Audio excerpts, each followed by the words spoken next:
Bonjour à tous, c'est Valérie. On se retrouve pour la deuxième vidéo du challenge Mon prénom est Oracle en tarot. La première vidéo que vous pouvez retrouver, c'est mon prénom en oracle et aujourd'hui, c'est mon prénom en tarot. Alors, j'ai un peu galéré quand même, je dois vous dire, parce que j'ai moins de tarot que d'oracle. Et il y a une lettre particulièrement difficile à trouver. Et du coup, j'ai fait une petite ruse pour arriver à mes fins. Donc Valérie a 7 lettres, 1, 2, 3, 4, 5, 6. Et je vais vous présenter 6 tarots parce qu'il y en a un qui va servir pour 2 lettres. Je n'ai vraiment pas pu faire autrement.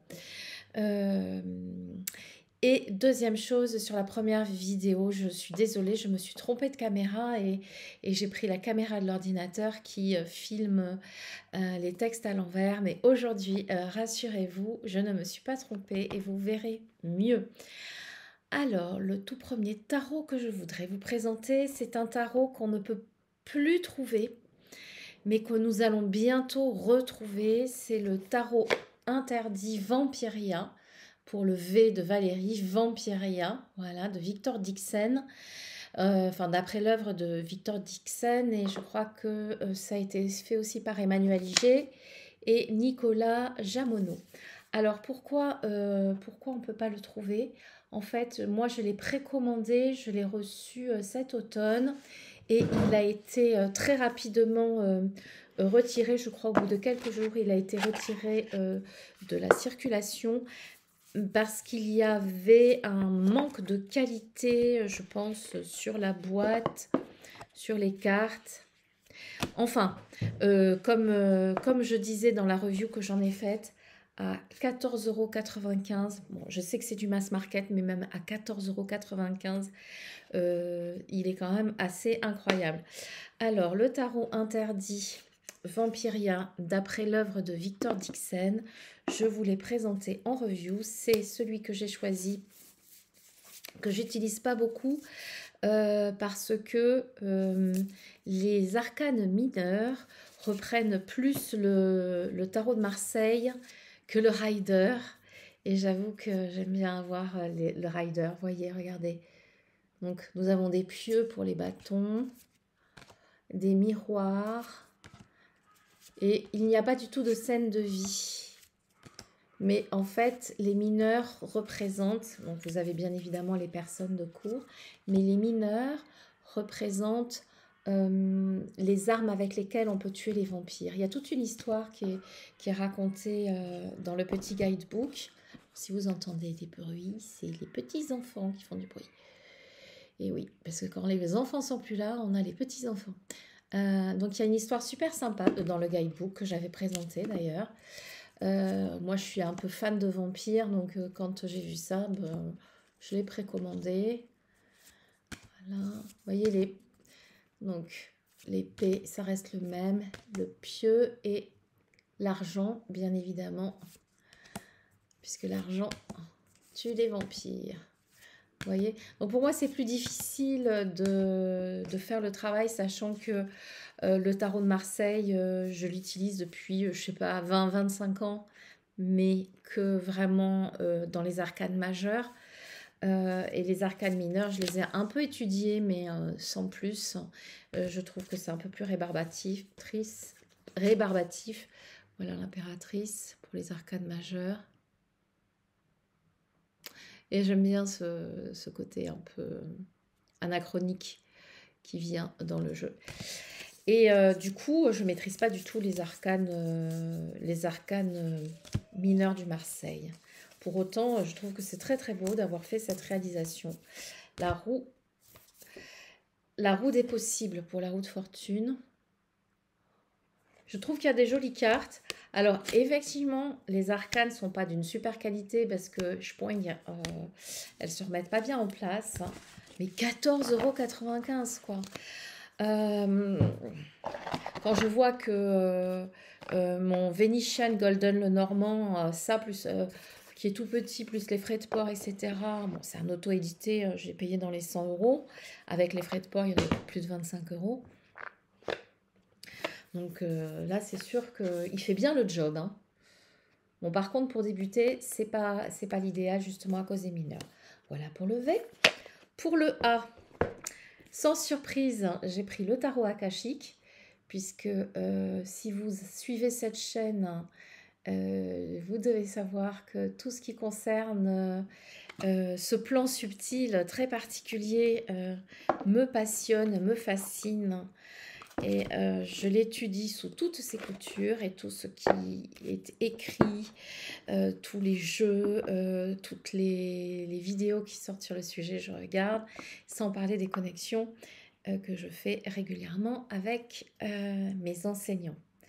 Alors, je n'ai presque pas travaillé avec parce que je ne suis pas du tout connectée avec. Vous voyez comme quoi c'est pas parce que ça porte le mot Akasha que je vais rentrer en résonance avec. Donc, faudrait peut-être que je m'y mette.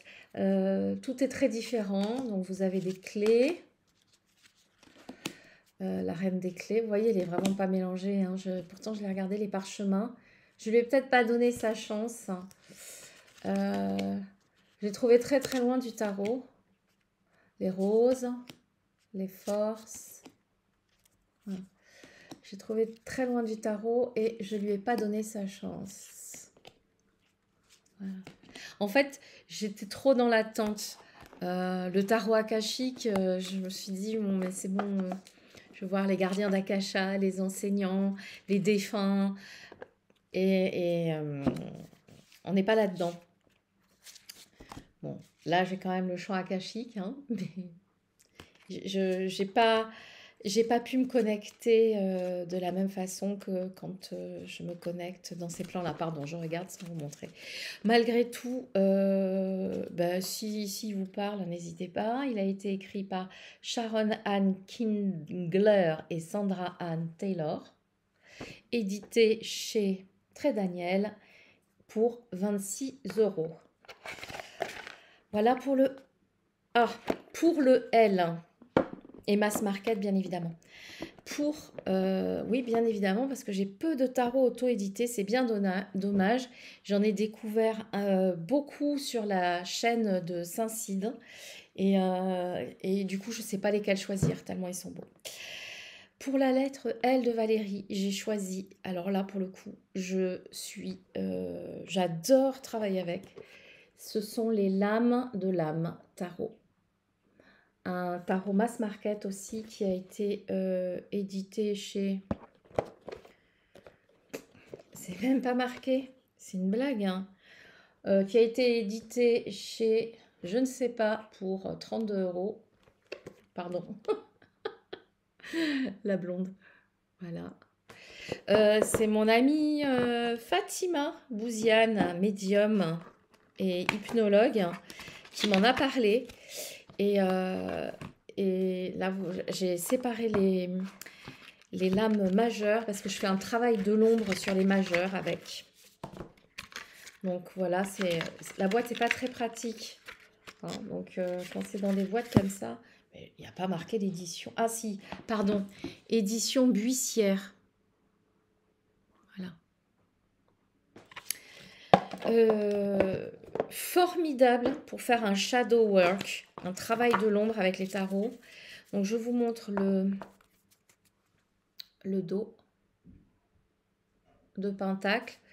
Je vous montre, voilà, elles sont assez fines mais plutôt de meilleure qualité que celle du tarot interdit. Puis je vais vous montrer les majeures du coup parce que ça m'arrive quand j'ai des personnes qui font des guidances qui sont vraiment émotionnellement perturbées et que on ne peut pas recevoir forcément ce qu'on voudrait recevoir parce qu'il n'y a pas l'état émotionnel requis. Je fais un travail sur l'ombre. Donc la tempérance. Vous voyez, c'est très sombre. Hein. Regardez le diable.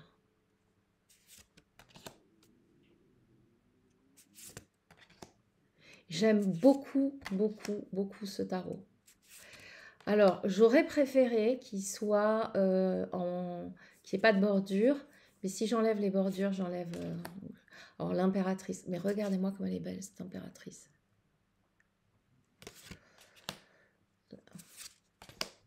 la lune aussi. Le soleil triangle et la lune triangle. Enfin, il y a beaucoup, beaucoup de choses dans ce tarot. Je l'aime beaucoup. La maison Dieu aussi. Voilà. Donc, pour la lettre L, et là, pour le coup, hein, on y est, les lames de l'âme. Alors, ça, c'était pour elle. Pour le E, pour le E de Valérie, je vous ai pris un tarot d'une artiste que j'aime beaucoup. Je pense qu'elle l'a fait en auto-édition. Ça, c'est la petite boîte qui est contenue dans le grand coffret d'Arcana Sacra. Et c'est le tarot de l'entre-monde de Ciolo Thompson. Et j'ai reçu hier par la poste son petit Lenormand prophétique que je me suis procuré pour mettre avec mon oracle à la voix akashique, pour associer le divinatoire au développement personnel. Donc, les grandes boîtes d'Arcana Sacra, elles sont rangées dans un énorme carton où j'ai mis toutes les boîtes, donc je ne peux pas vous la présenter. En revanche, le guidebook, superbe, hein, toujours chez Arcana Sacra, et avec bien évidemment les arcanes qui sont repris. L'intérieur de la boîte aussi, magnifique. Beaucoup d'animaux sur ce tarot de l'entremonde. Et je crois que c'est qui a présenté un tarot il y a 2-3 jours. Il disait qu'il y avait peu de tarots sur les animaux, avec que des animaux. Alors, il n'y a pas, vous voyez, sur la grande prêtresse, hein, c'est pas un animal, mais le tarot de l'entremonde est essentiellement représenté par des animaux. En voilà un autre. Alors, je vous présente le dos des cartes. Toujours la qualité magnifique. La reine de Pentacle est un lapin. Regardez-moi comme elle est choupinette. J'adore. Hop. Je vous en montre quelques-unes. C'est pareil, hein. C'est un tarot qui est connu. Ah, je sens qu'il y a un petit garçon derrière la porte. Il va peut-être falloir que j'aille faire une pause. J'aime beaucoup les aquarelles. Donc, bien évidemment, le travail de Ciolo Thompson me plaît. Il y en a un qui me plaisait moins, je ne sais plus lequel c'est, du coup je ne l'ai pas acheté.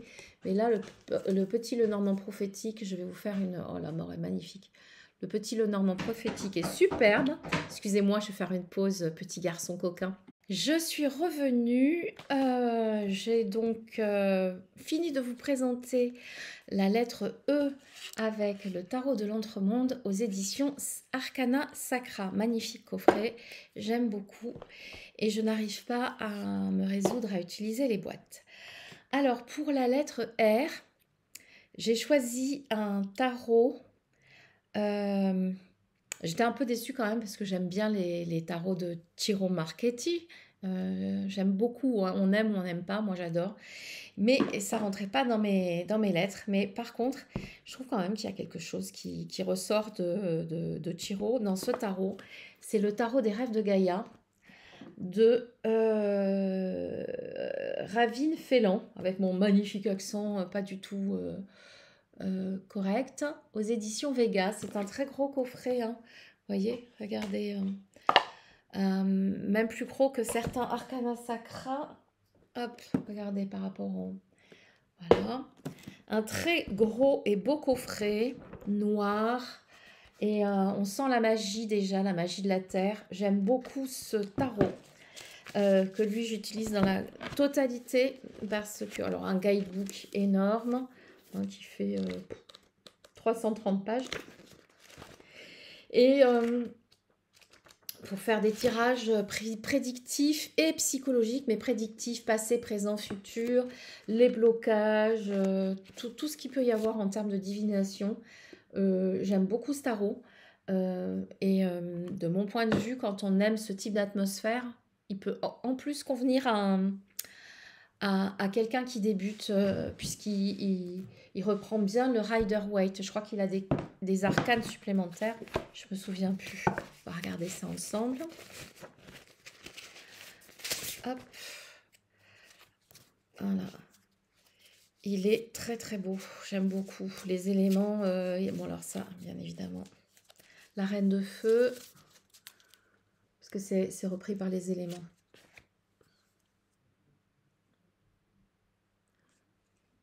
Il a changé aussi les noms de certaines arcanes.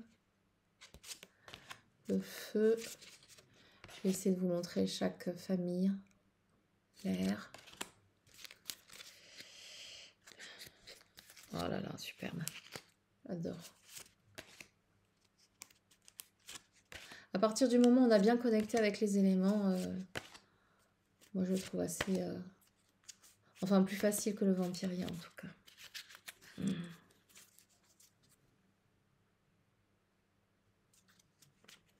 Je pense qu'il y a des reviews aussi qui ont été faites. Ah oui, alors ça m'arrive parce que je ne travaille pas avec les cartes inversées. Mais je les mélange parfois avec mes petites mains quand ils sont trop gros. Je les mets sur la table et je me retrouve avec toutes les cartes inversées. Voilà le dos que je trouve très beau aussi. Et ce tarot qui est vraiment un tarot à découvrir. On est moins dans l'univers fantasy de Ciro Marchetti. Mais wow, regardez-moi ça. Je le trouve très, très, très, très beau.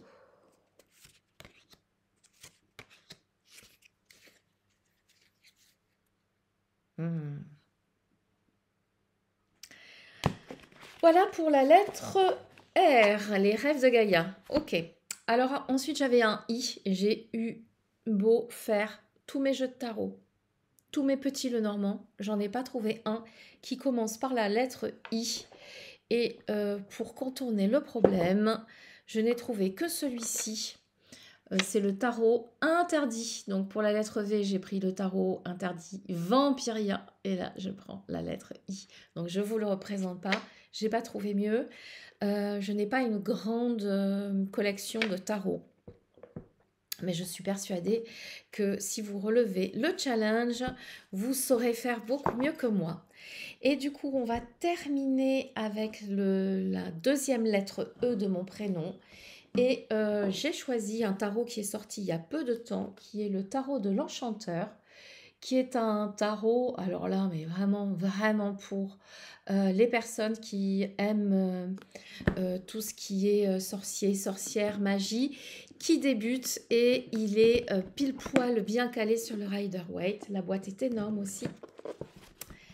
Il a été édité aux éditions Exergue et qui se met à faire des belles grosses boîtes comme Arcana Sacra.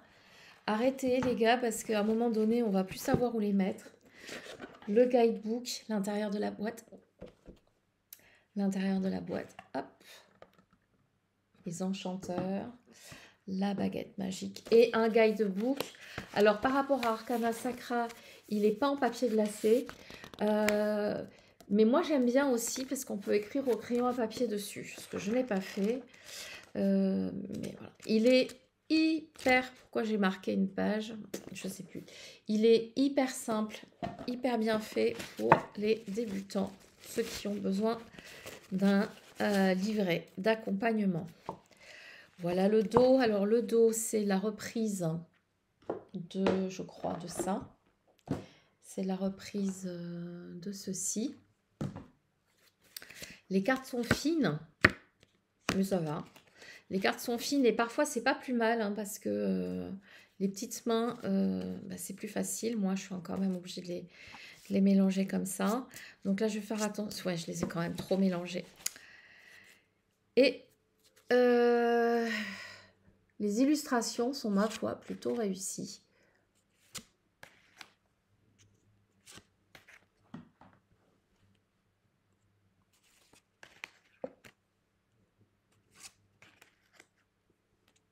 On reconnaît bien. Hein. Je ne sais pas si vous voyez bien.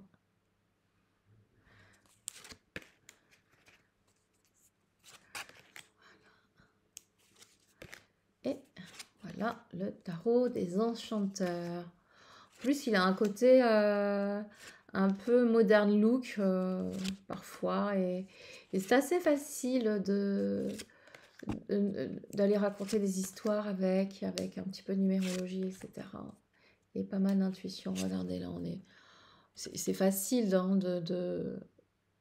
d'être dans l'histoire du 8 d'épée.